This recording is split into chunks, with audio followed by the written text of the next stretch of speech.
Ayağın altı yoxdur ya bu. Nə vaxt məftil batıb? Bir həftə.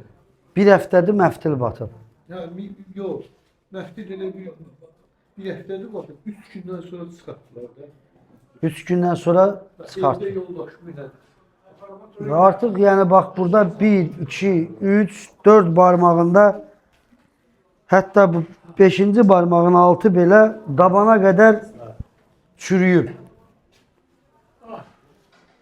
Qapqara qaralıb. Temperaturun 38-39 olur. 38. Bir обработка bir iki saat yatmaya gerek.